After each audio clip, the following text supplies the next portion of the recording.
The October wind swept through the mountain town of Takayama, carrying the scent of cedar and distant rain. Akiko Yamamoto stood at the base of the ancient stone steps leading to Tsukuyomi Shrine, her grandmother's final letter pressed against her chest beneath her coat. She was 32, a corporate attorney in Tokyo, and she hadn't set foot in this town for 7 years. The email from the town council had arrived 3 weeks ago, polite but unmistakable in its urgency. Her grandmother, Fumiko Yamamoto, the shrine's keeper for 43 years, had passed away. And according to centuries of tradition, the responsibility of guardianship fell to the eldest living descendant of the Yamamoto bloodline. That meant Akiko. She climbed the steps slowly, her leather shoes echoing against stone worn smooth by generations. 208 steps. She'd counted them as a child, racing her cousins to the top every summer festival. Back then, the shrine had felt magical, a place where her grandmother moved like a dancer, her white robes catching the light, her voice steady as she recited prayers Akiko never understood. Now, the shrine felt different, smaller. The red torii gate at the entrance leaned slightly to the left, paint peeling in long strips. The main hall's roof sagged in the middle, and wildflowers grew between the paving stones of the courtyard. Neglect had crept in during her grandmother's final years, when age had bent her spine, and tremors had stolen the steadiness from her hands. Inside the shrine office, Akiko found Haruto Saito waiting. He was the deputy head of the town's Cultural Preservation Committee, a man in his late 50s with silver-streaked hair, and the patient expression of someone who had learned to expect disappointment. He bowed formally. "Yamamoto-san, thank you for coming. I know this must be difficult." Akiko returned the bow, feeling the weight of formality settle over her like a familiar coat she'd outgrown. "Saito-san, I received your email. I'm here to discuss the transition." "Transition?" His eyebrows lifted slightly. "You mean the guardianship ceremony? It's scheduled for the next full moon, November 14th. We've already notified the regional Shinto council." "I'm not taking the position," Akiko said, the words coming out sharper than she intended. "I live in Tokyo. I have a career. I can't just abandon everything to become a shrine keeper." Saito's expression didn't change, but something shifted in his eyes. Disappointment, maybe. Or perhaps he'd expected this all along. "Your grandmother said you would say that." He pulled a worn notebook from his bag and opened it to a page marked with a red ribbon. Akiko recognized the handwriting immediately, her grandmother's careful script, each character formed with the precision of a calligrapher. "She wrote this 2 months before she died," Saito said. "She wanted me to read it to you if you refused." Akiko's throat tightened, but she nodded. Saito cleared his throat and read, "Akiko will come home, and she will refuse. This is natural. She has built a life far from here, a life I encouraged her to build. But tell her this. The moon spirit demands a guardian, not because of tradition, not because of duty, but because some things are larger than one person's life. Tell her I chose her not because she is the last Yamamoto, but because she is the only one strong enough to walk away from what she loves for what she believes in." The words landed like stones in still water, ripples spreading through Akiko's carefully constructed arguments. She looked away, focusing on the courtyard visible through the open door. An elderly woman was sweeping the path, her movements slow but methodical, and for a moment Akiko saw her grandmother in the curve of the woman's back, the rhythm of her sweeping. "I need time to think," Akiko said finally. "Of course. The ceremony is in 3 weeks. If you decide not to accept, the shrine will be decommissioned. The artifacts will be moved to the prefectural museum, and the building will likely be sold to a private developer. There's interest in converting it to a boutique hotel." The thought sent a cold shock through Akiko's chest, but she kept her expression neutral. "I understand. I'll give you my answer within the week." Saito bowed again and left, his footsteps fading down the stone stairs. Akiko stood alone in the shrine office, surrounded by shelves of prayer records, donation ledgers, and ceremonial items wrapped in cloth. Her grandmother's presence lingered everywhere, in the faint scent of incense, in the orderly arrangement of brushes and inkstones, in the way sunlight fell through the window at precisely the angle to illuminate the small altar in the corner. She pulled out her grandmother's letter, unfolding it for what must have been the 100th time. The paper was soft as fabric now, the ink slightly faded. It contained no dramatic revelations, no final wishes. Just a description of an ordinary morning. The sound of birds in the temple garden, the taste of green tea, the feeling of sunlight on old hands, and at the end, a single line. "I have been happy here. I hope you will be too when your time comes." Akiko folded the letter carefully and slipped it back into her pocket. Outside, the sun was setting behind the mountains, painting the sky in shades of amber and rose. She had 3 weeks to make a decision that would reshape her entire life. Check if you are already subscribed to this channel, because the stories we tell here aren't just about drama. They're about the impossible choices real people face when tradition collides with modern life, and you won't want to miss what happens next. The train back to Tokyo felt faster than usual, or maybe Akiko was just dreading the conversation waiting for her at the other end. She stared at her reflection in the darkened window, watching rice fields and small towns blur past, each one looking similar to Takayama, each one probably harboring its own dying shrines and vanishing traditions. Her phone buzzed. A text from Kenji, her boyfriend of 2 years. "Dinner at 8? Need to talk about the Singapore opportunity." Singapore.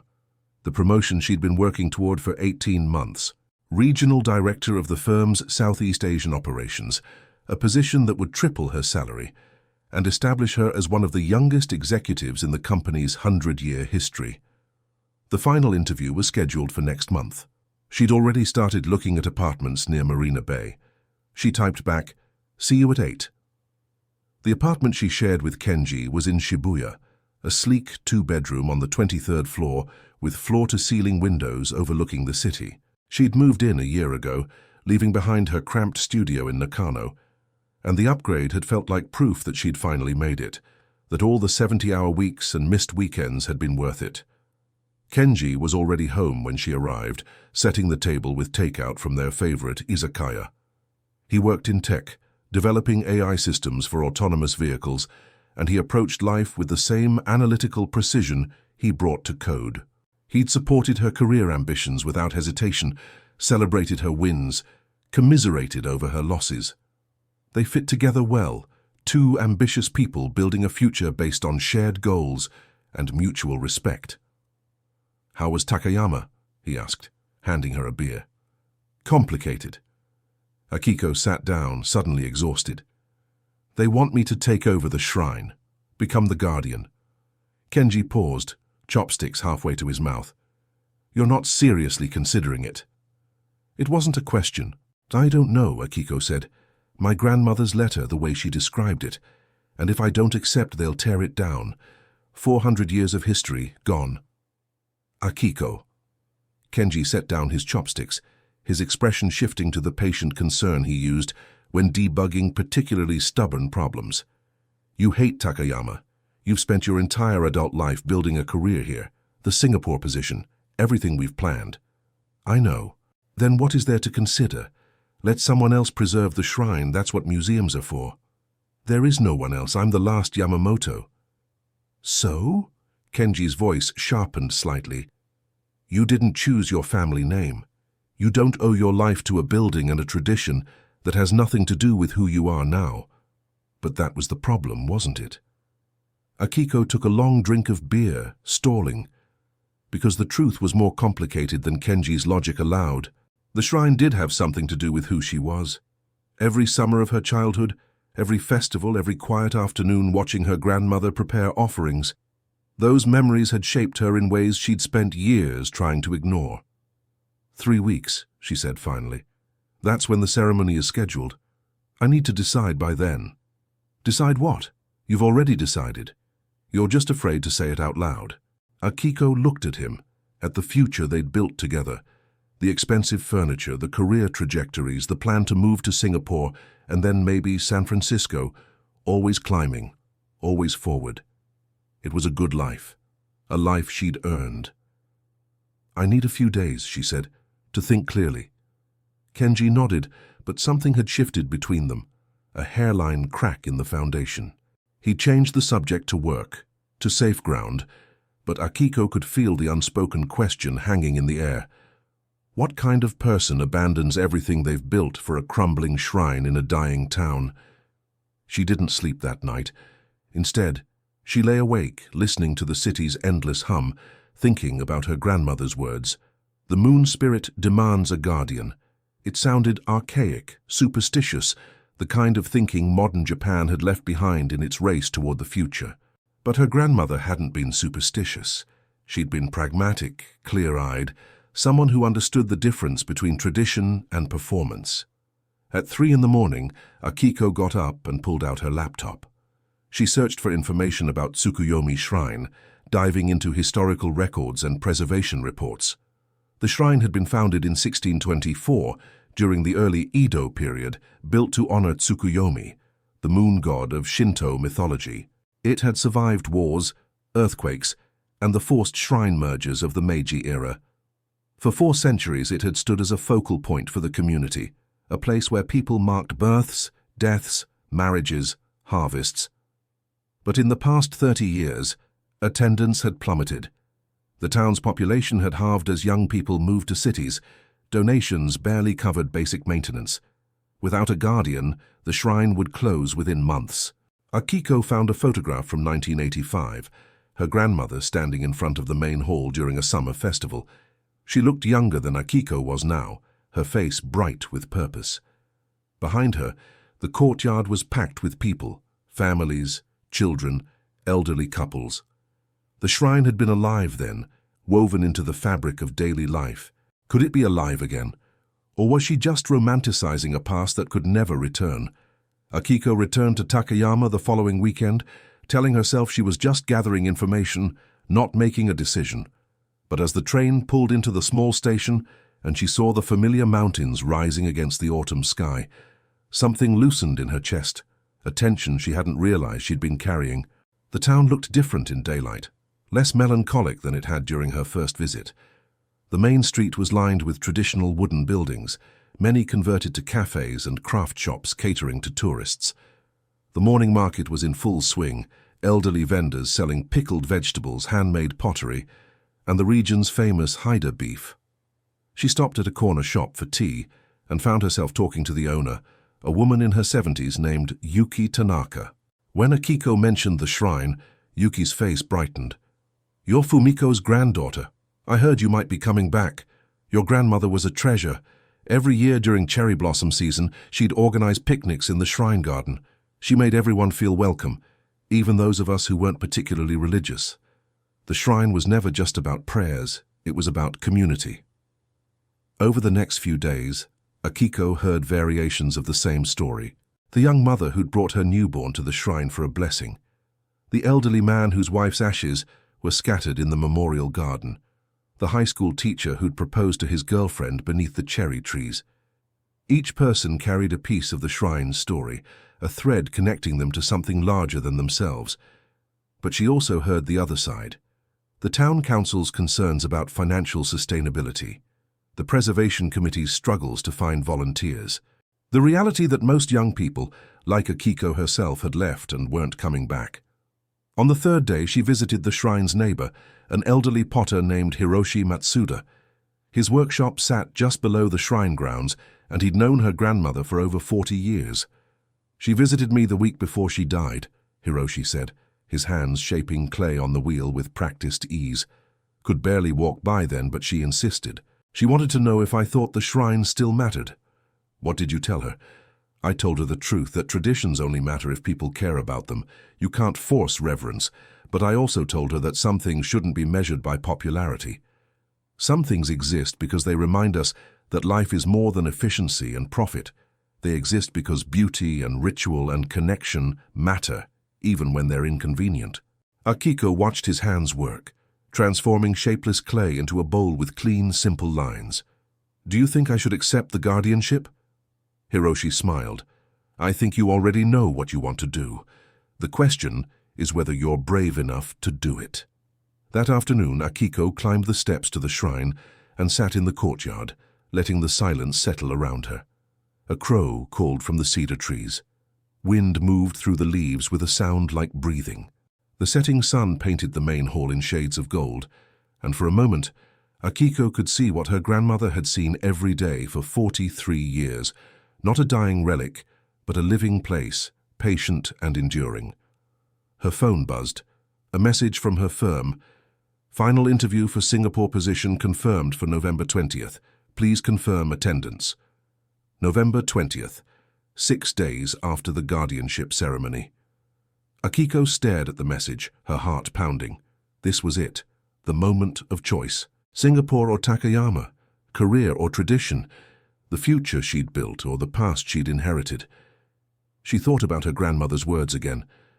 The moon spirit demands a guardian, not because of tradition, not because of duty, but because some things are larger than one person's life. And then she thought about something else her grandmother had said years ago when Akiko had announced she was moving to Tokyo for law school. I don't want you to stay here because you feel obligated. I want you to build a life you choose. But remember, Akiko, choosing means understanding what you're giving up and what you're gaining. Akiko closed her eyes and let herself feel it. The grief of losing her grandmother, the fear of disappointing Kenji, her firm, everyone who'd invested in her success, the terror of stepping away from security into uncertainty, but also the pull of something deeper, a sense that this place, this crumbling shrine on a mountain, was asking her a question she couldn't ignore. What do you believe is worth protecting? She pulled out her phone and typed a message. I'm staying. I'm taking the guardianship. But she didn't send it to Kenji or her firm. She sent it to Haruto Saito, the cultural preservation official. His response came within minutes. Thank you. Your grandmother would be proud. And then, before she could second-guess herself, Akiko opened the video camera on her phone and spoke directly to it, her voice steady despite the tears on her cheeks. I thought I had to choose between honoring my grandmother and honoring myself. But maybe the real choice is different. Maybe it's about choosing what you're willing to fight for, even when it's hard, even when it costs you everything you thought you wanted. She paused, looking directly into the camera. If this resonates with you, leave a comment right now saying, I choose what matters. Because I need to know I'm not alone in this. I need to know there are others out there who understand that some decisions aren't about logic. They're about love. The conversation with Kenji happened 3 days later back in Tokyo. Akiko had rehearsed it a dozen times during the train ride, searching for the right words, the gentle way to dismantle a future they'd built together. But when she walked into the apartment and saw him waiting on the couch, his expression already guarded, she realized there was no gentle way to do this. I'm taking the guardianship, she said. I'm moving back to Takayama. Kenji stared at her for a long moment, his face cycling through disbelief, anger, and something that looked like betrayal.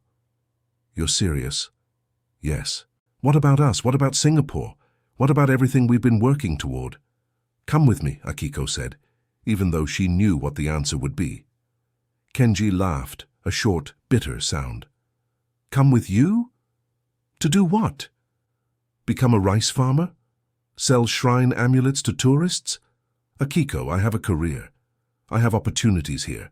I can't just abandon that for your identity crisis. It's not an identity crisis. It's a choice. It's a mistake.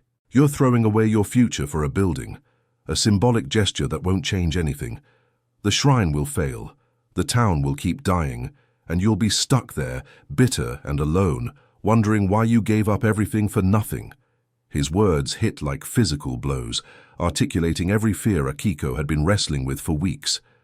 But underneath the fear was something else, something she was only beginning to understand. Maybe you're right, she said quietly. Maybe the shrine will fail. Maybe I'll regret this. But I know one thing for certain: if I don't try, if I choose Singapore and the promotion and the safe path, I'll spend the rest of my life wondering who I could have been if I'd been brave enough to risk everything. That's not bravery, that's self-destruction. Maybe, or maybe it's the first honest thing I've done in years. Kenji stood up, his movements rigid with controlled anger. I can't be part of this. I won't watch you destroy yourself. I know, Akiko said, and she did. She'd known from the moment she made her decision that this relationship, like so many other parts of her Tokyo life, wouldn't survive the transition. Kenji was a good man, but he'd built his life on logic and certainty. He couldn't follow her into the uncertainty she was choosing. "I'll be out by the end of the week," he said, already moving toward the bedroom to pack. Akiko stood alone in the living room, looking at the life they'd built together. The furniture they'd chosen, the art on the walls, the careful arrangement of books and technology. It all felt suddenly hollow, like a stage set for a play that had ended without anyone noticing. The next morning, she met with her firm's managing partner, a sharp-eyed woman named Reiko Hayashi, who'd mentored Akiko since her first year as an associate. Reiko listened without interrupting as Akiko explained her decision, her expression unreadable. "I see," Reiko said when Akiko finished. "You understand what you're giving up? The Singapore position, partnership track, everything you've worked for." "I understand. May I speak frankly? Please." Reiko leaned forward, her gaze intense. "I think you're making a terrible mistake. Not because the shrine doesn't matter, but because you're sacrificing your potential for something that will likely fail. Your grandmother chose that life. You don't have to." "I know I don't have to," Akiko said. "That's why I'm choosing it." Reiko was quiet for a moment, then nodded slowly. "You know, when I was your age, I had a similar choice. My father's textile factory was failing, and he begged me to come home and help save it. I refused. I chose my career instead. The factory closed 2 years later. My father never forgave me. Do you regret it?" "Every day. But I also know that if I'd gone back, I would have resented him for the rest of my life. There's no right answer, Akiko. Just choices and consequences." Akiko left the meeting with her resignation letter submitted and 2 months' notice to fulfill. She spent those months in a strange limbo, working cases she no longer cared about, sleeping in the apartment she'd soon leave, watching the city's rhythms from the outside, already half gone. But she also spent those months preparing. She read everything she could find about shrine administration, studied the historical records of Tsukuyomi Shrine, reached out to other shrine keepers for advice. She learned about ritual procedures, seasonal festivals, proper prayer forms. She learned about grant applications, tourism partnerships, community outreach programs. The more she learned, the more she realized how vast the challenge was. Being a guardian wasn't just about performing ceremonies. It was about being a cultural anchor, a community organizer, a historian, a fundraiser, and a spiritual guide all at once. It required skills she didn't have, knowledge she'd need years to acquire. But it also required something she did have, a willingness to try, to fail, to learn. And increasingly Akiko realized that was enough, not to guarantee success, but to make the attempt meaningful. The night before the guardianship ceremony, Akiko couldn't sleep. She lay in the small room above the shrine office, the same room her grandmother had used for 43 years, listening to the sounds of the mountain. Wind in the cedars, an owl calling. The creek running down the slope behind the shrine, its voice constant and patient. At dawn, she rose and performed the ritual her grandmother had described in her journals, a purification bath, white robes that felt strange and sacred against her skin. The careful arrangement of offerings on the altar, rice, sake, salt, water, each action was prescribed, passed down through generations, and yet Akiko tried to pour her own intention into the movements, to make them real rather than performative. The ceremony was scheduled for sunset, when the full moon would rise over the mountains. Haruto Saito had arranged for a Shinto priest from the regional council to officiate, an elderly man named Takeshi Yoshida, who'd known Akiko's grandmother well. He arrived at noon carrying the ceremonial implements wrapped in silk. "Your grandmother was my teacher," he said, bowing deeply.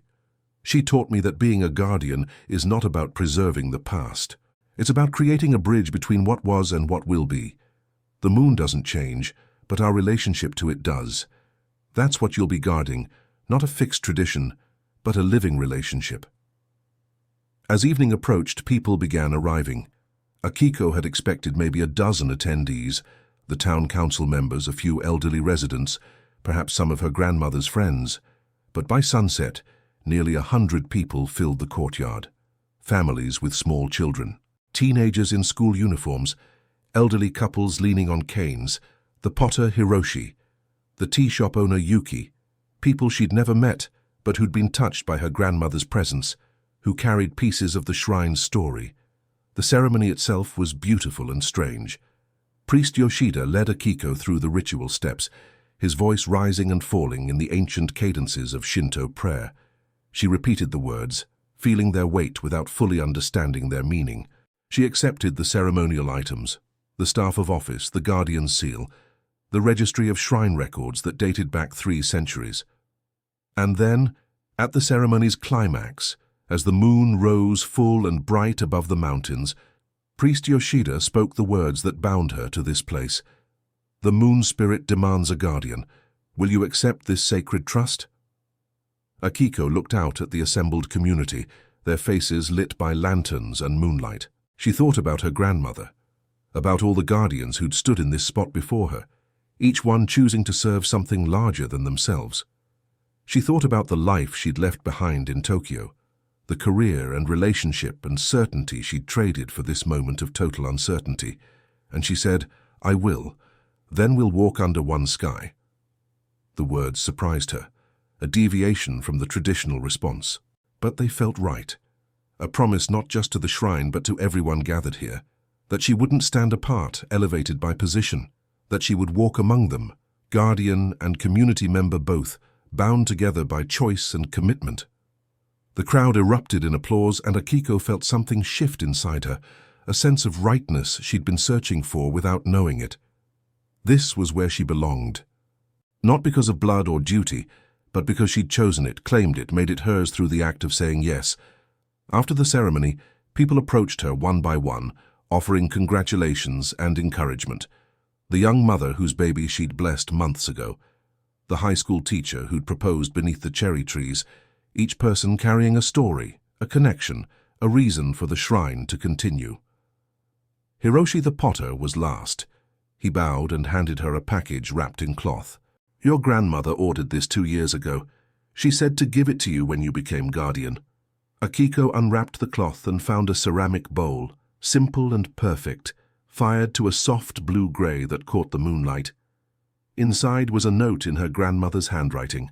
"For your first tea ceremony as guardian, may you find peace in the ritual and strength in the community you serve." Akiko held the bowl carefully, feeling its weight, its balance.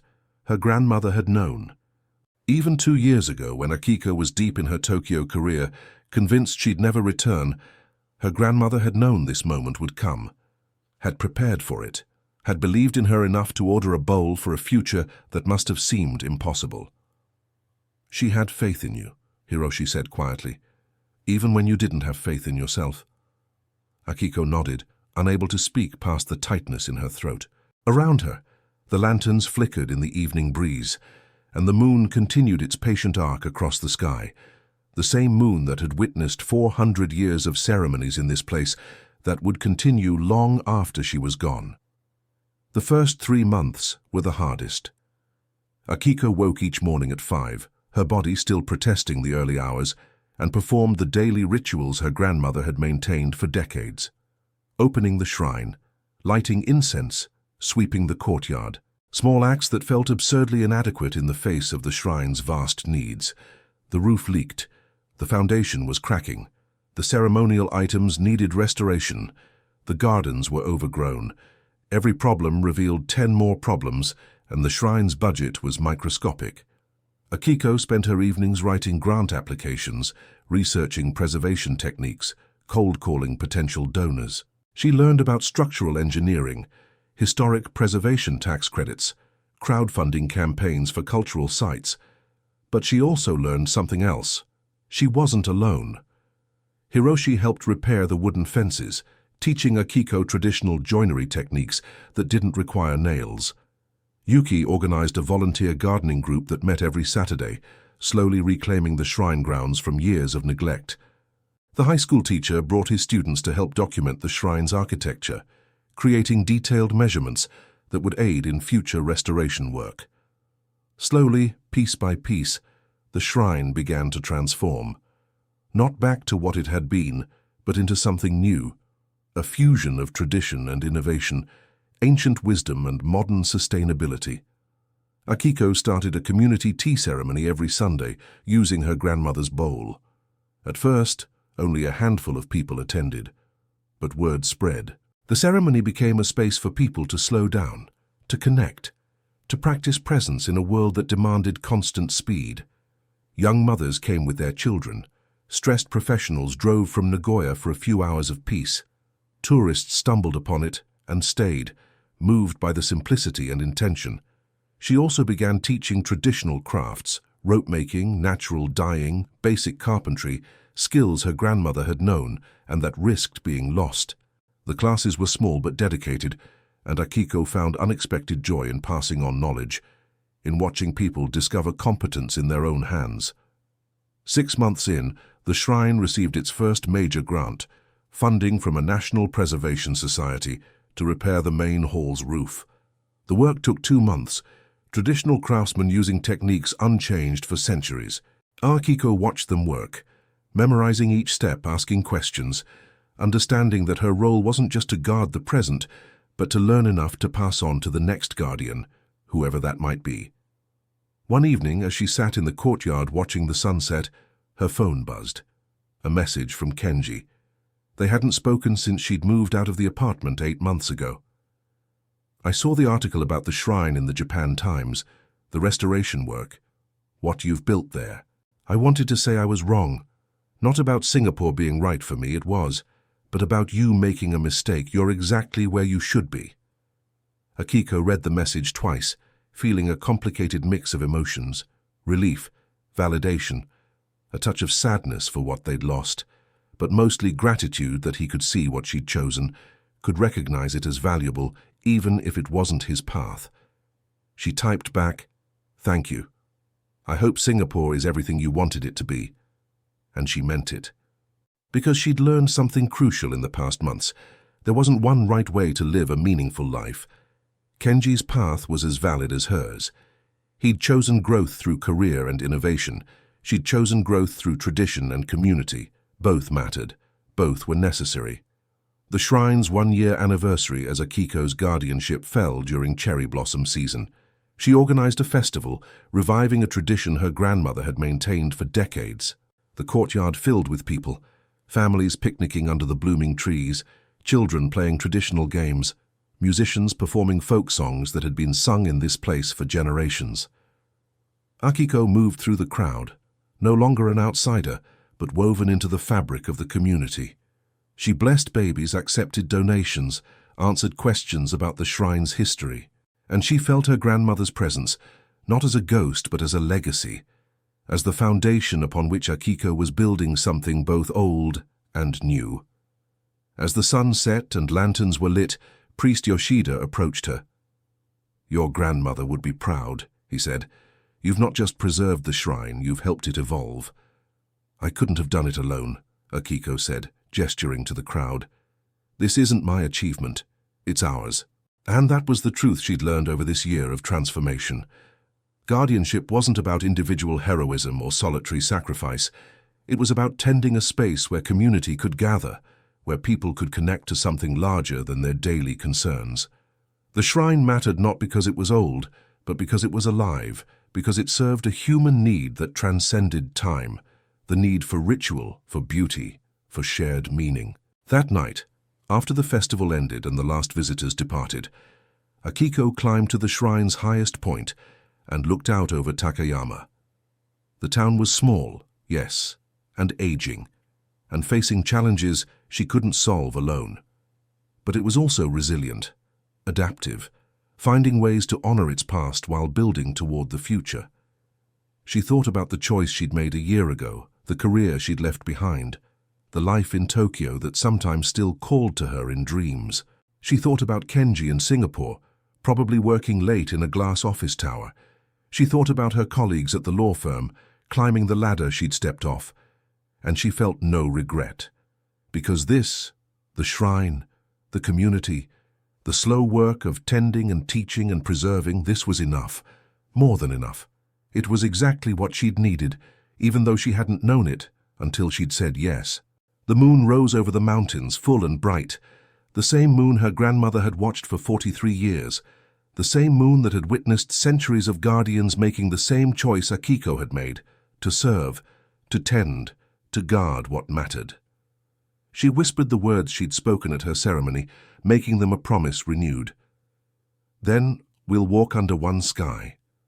Check if you're already subscribed to this channel, because stories like Akiko's remind us that the most important decisions we make are the ones that cost us everything we thought we wanted, and you deserve to hear more of these transformative journeys.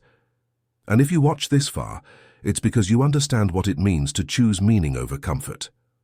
Leave a comment saying, "I watched this far," so I can get to know you and know who really connects with the stories we share here. Your presence matters to this community.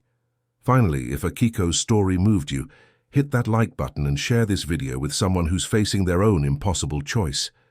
Because sometimes people need to see that choosing the harder path doesn't mean choosing wrong. It means choosing what your soul knows is right.